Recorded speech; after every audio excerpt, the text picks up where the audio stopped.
ఇన్స్టాలో ఫోటోలతో మైనర్ల ట్రాప్. ఒక్కొక్కరుగా బయటకు వస్తున్న చంద్రశేఖర్ బాధితులు. జూబ్లీహిల్స్ పోలీసులకు మరో బాలిక ఫిర్యాదు. సంపన్న బాలికలకు ప్రేమ పేరుతో వల, డబ్బులు గుంజి మోసం. నిందితుడికి తల్లి, సోదరుడు, మేనమామ సహకారం. తల్లి, సోదరుడు, మేనమామ పుణ్యానికి వచ్చిందంట. తండ్రి, కొడుకు తర్వాత కక్కయ్యకు ఫోన్ చేసినట్ట. రావేడ పుణ్యానికి వస్తుంది, నేను నాయన కథం చేసినాము, ఇక నువ్వు కూడా వచ్చి ఇక తలుగుతురా, ఇక కథం చేద్దురా అన్నట్టుంది. ఇసోంటోనికి ఇట్లా సహకారం. నిజంగా ఇన్స్టాగ్రామ్లో ఎవరైతే అమ్మాయిలు ఉన్నారో, జవానీ మే సువ్వర్ బి సుందర్ లగ్తాయని ఒక హిందీలో సామెత ఉంటుంది. ఏంటంటే జవానీ మే సువ్వర్ బి సుందర్ లగ్తాయి అంట. అంటే వయసు మీద ఉన్నప్పుడు పంది కూడా అందంగానే కనిపిస్తుంది, అది కంట్రోల్ చేసుకోవాలి అనేది నేను చెప్తున్నా. చాలామంది అమ్మాయిలు ఏదో స్టైల్కి పోయి కొంతమంది నేను చూస్తుంటా, నువ్వెంతమందిని మెయింటైన్ చేస్తున్నావు ఈ రకంగా పోతే లాస్ట్కి ఇసోంటోడు కాటేస్తాడు.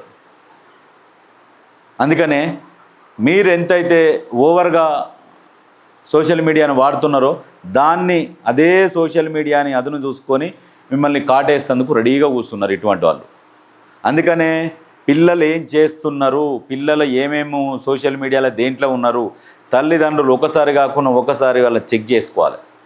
చెక్ చేసుకుంటే వీళ్ళ మెంటాలిటీ ఏంది, వీళ్ళు ఎట్టుపోతున్నారు, ఏం జరుగుతున్నది అనేది తెలియాలి. ఒక చిన్న తప్పు చేస్తారు, ఆ తప్పుని కప్పిపుచ్చుకోవడం కోసం, అందులో నుంచి బయటికి రావడం కోసం నానా రకాల ఇబ్బందులు పడతారు. ఇప్పుడు వీనితోని న్యూడ్ కాల్సో ఏదో మాట్లాడతారు, ఫోటోలు తీసుకుంటారు, అవి బయట పెడతామని చెప్పేసి ఇలా మేనమామ అన్నట్టు ఒకడు ఉన్నాడు కదా, ఇటువంటి వాళ్ళు సహకరించి బ్లాక్మెయిల్ చేసి పైసలు వసూలు చేస్తుంటారు. ఆ ఒక్క చిన్న తప్పు ఏదైతే స్టార్టింగ్ జరిగిందో అది మీ తల్లిదండ్రులకు చెప్పుంటే ఇవాళ ఇంతవరకు పరిస్థితి రాకపోతుండే. గుర్తుపెట్టుకోరు అమ్మాయిలు, ముందు సీరియస్గా మీకే చెప్తున్నా. ఏది జరిగినా తల్లిదండ్రులతో షేర్ చేసుకోరు. అది మంచిగా చెడా ఏది జరిగినా, మంచి జరిగితే మంచి షేర్ చేసుకోరి, చెడు జరిగితే చెడు కూడా.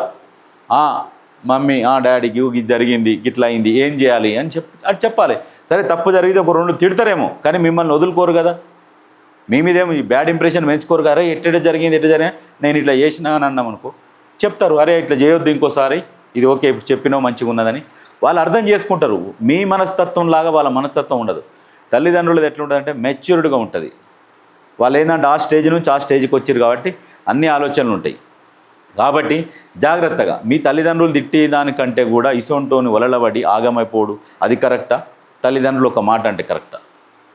అందుకని ఆలోచన చేసుకొని కొన్ని సంతోషాల కోసం జీవితాన్ని తాకట్టు పెట్టకుర్రి.